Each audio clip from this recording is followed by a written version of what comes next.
And welcome to the GSMC Chip Shot Football Podcast, brought to you by the GSMC Sports Network. I'm your host, Manny Mardiege. Today is Friday, July 26th. Another great episode on task for you guys here on the show. What better way to start off the show than with some breaking news that broke today? Tua Tagovailoa got that contract extension that has been mulling over throughout the entire offseason. He's the next quarterback to get paid. It was announced today, so we're going to get through all the details on his contract. Then some more quarterback talk. In that same discussion, Dak Prescott had some words to say yesterday in the press conference talking about not being afraid of potentially leaving the Dallas Cowboys after this year. So we're going to go deeper into what he meant by that. Then in the first half of the show, to cap that off, Raheem Morris talking about Kirk Cousins, clearing him medically fully for training camp, but should he give him some preseason snaps in some of those games to better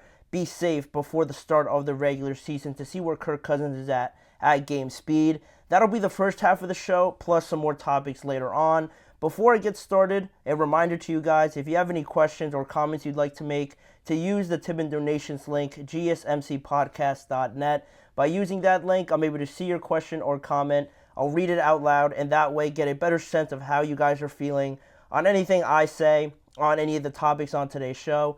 It's a big help for the network and also the show, so if you guys would, please use the tip and donations link with any question or comment that you might have on today's show.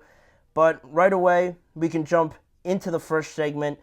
The biggest piece of news we've had probably all week in terms of just contracts and resolving some of the quarterback issues so far in this offseason. Tua agreed just today, earlier today, to a 4-year, $212 million contract extension with the Miami Dolphins. I was very surprised by this. I was very surprised that it was Tua because, honestly, I thought it was going to be Jordan Love next. I thought Jordan, with having that hold-in, with the Packers having a little bit of pressure, and Matt LaFleur wanting Jordan Love out there but not really coming out and saying it, but saying that he has to pivot quickly and change all of his offensive game plan around just because Jordan Love is not out there. I felt that one was the closest one to get done.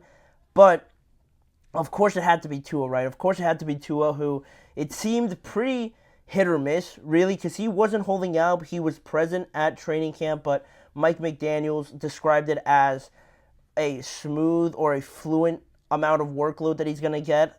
He had some participation on Wednesday, not so much on Thursday, and it was just like a weird situation. It just looked like they weren't anywhere near getting something done, but of course they agreed to it today around 3 o'clock in the afternoon, and it's a massive deal. 4-year, $212 million extension, $53.1 million in average salary for Tua, with another $167 guaranteed on that contract. According to Ian Rappaport, this is the largest 4-year deal in NFL history.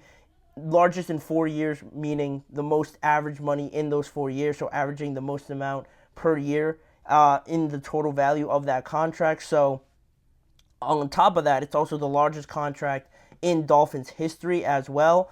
So massive news, massive in just the terms of the financials. And Tua Tagovailoa, follows Jared Goff and Trevor Lawrence with this deal, making him the third quarterback to be extended this offseason.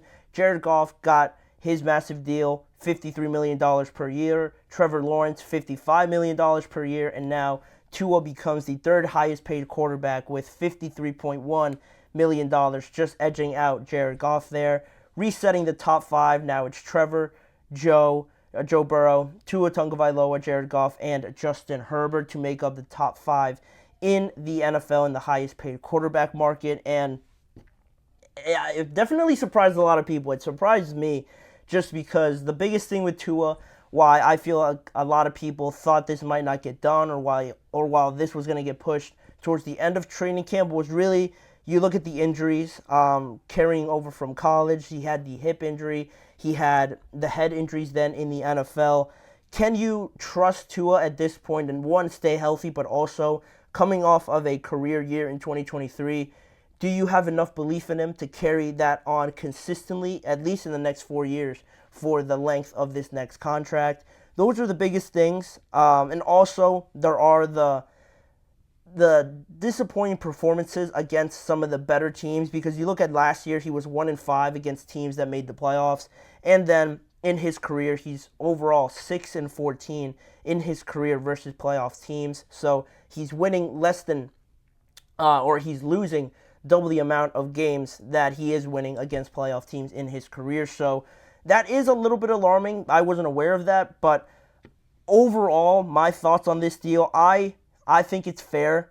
I think it is fair for Tua and just how he fits into the Miami Dolphins, because I know I've been on here talking about Trevor and not living up to the hype and how much he's worth and how much he's getting paid and all that stuff. And you could say the same thing about Tua in a sense, but I just feel like with Tua and the way that he fits in to the Dolphins system and where the Dolphins are right now with Tyreek, Jalen Waddle, Raheem Mostert, and having, I think, being more further along the path of development and being closer to more of a contender than the Jaguars are right now, I think that also plays into it. And with the Jaguars and with Trevor Lawrence, I think him being a number one overall pick, and it's not like he's had to deal with too many injuries, and of course, that's not something to elevate Tua in a sense, if that makes sense, but Trevor Lawrence, the only adversity he's really faced up until this point has just been Urban Meyer and, dealing with that bad coaching leading up into the NFL, leading up into his first season in the NFL. And with Tua, it's just been unfortunate injuries, unfortunate injury after unfortunate injury. It's not something that he can control, obviously, and that you can really hold against him too much, but it comes to a point where you just simply can't trust them, and it's not going to work out. But I think this year has been convincing enough to a point where you can look at Tua and really see a little glimpse of his ceiling that he could have with this team.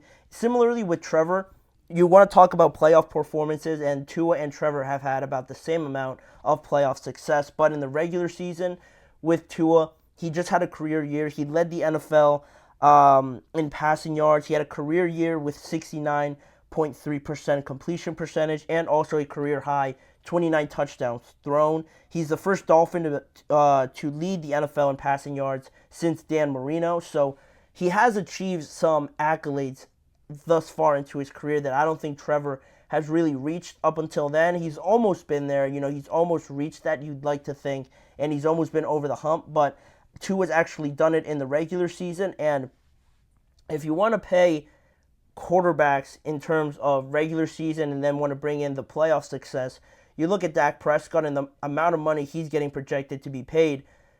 You look at the playoff performances. He's been in the league obviously longer than Tua, but in terms of the grand scheme of things, not much more successful in the playoffs against better teams than Tua Tagovailoa up until this point. And Tua has a lot more career left to be played, and arguably in a better situation here with the Cowboys or with the Miami Dolphins, with Tyreek, Waddle heading just barely into his prime. Tyreek very much in his prime as one of the best receivers in the NFL.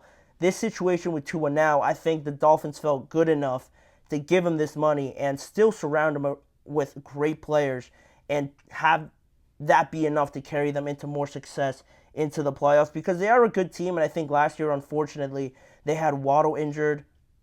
They had a lot of other, offensive linemen and just some of their key pieces missing out there. And they were just in a bad rut of play heading into the playoffs after losing those 2 games to the Bills. So then having to travel to Kansas City, it was never going to be a good atmosphere, a good situation for them. And with Tua, the same thing. You'd like to have everybody healthy heading into this year. Raheem Mostert also, I'm pretty sure, was not healthy in that game. So 2 massive pieces of this team. Now, in the playoffs, hopefully in 2024, you can have everybody healthy. You'd like to think that Tua is not just going to take a nosedive and play awful next year compared to what he just did in 2023. It's hard to live up to it. Those are high standards that he set for himself. But with this contract now that he has earned in his mind, and that I also believe, now comes the hard part, right? And staying there, keeping that same level. And I like the Dolphins team. I like how it fits in with Tua and the timing of everything, the system with Mike McDaniel. I think it's a good situation for Tua. They just have to do a better job. Tua has to do a better job of not taking some of these massive hits. And if he could stay healthy, we've seen him this past year as healthy as possible. And in just 1 year, I think in the years, if you want to compare him to Jared Goff, to Trevor Lawrence, or quarterbacks that just got extended this offseason, in terms of ceilings and potential that he has reached, it's right there with Jared Goff. And I was a supporter of Jared Goff getting that massive deal as well. So just based off of that, keeping him healthy is going to be the biggest thing. But if you can do that, the play that he has shown in 2023 doesn't scream that he shouldn't be paid $50 million. That's just the market. You can't really do too much about that. And it's only going to grow from here on out. So now that Tua is extended, what does that mean for Tyreek Hill? Are they going to have enough to restructure his deal and satisfy his needs? Does that change anything with Jordan Love going forward? Does that kind of put the brakes on everything that the Packers had going, and maybe now Jordan wants to reevaluate this contract after Tua is now making $53 million per year? And you could also maybe say that it affects Dak, but he was never going to get around $53 million per year, so it doesn't really affect them, but it kind of does, just because the Cowboys, the Packers, and the Dolphins were all sort of in this race to get their quarterbacks extended. Again, now the Dolphins jump, those two teams, they get their homework done, per se, and now it's left to the Packers and Cowboys to decide who is going to be the next one to get it done. It should be interesting. I really felt that Dak and the Cowboys weren't going to get anything done, so my hope and my projection is going to be that the Packers get it done next, and depending on how much it is for Jordan Love, maybe exceeding $55 million per year now, should make it interesting for Dak next year in free agency, where I think he's going to end up, quite frankly, in that scenario for the Cowboys and Dak Prescott. But overall, Tua got his new deal, 4 years, $212 million. Good for him. He got paid based on how he performed last year. Now comes the hard part, like I said, keeping that level and making sure that the Dolphins improve this year, because they are a good team. They should be a favorite in that division, in my estimation. But we're going to leave that conversation there. And I just mentioned Dak Prescott. That is actually the next segment we're going to talk about on today's show. Interesting comments from Dak yesterday in a press conference during training camp, talking about not being afraid of what the future holds, being open to potentially playing on a different team in 2025 if that happens to be the case, because it's out of his control. He had that statement to say, plus more, that I'm going to get to after this break, so don't go anywhere. We'll be right back.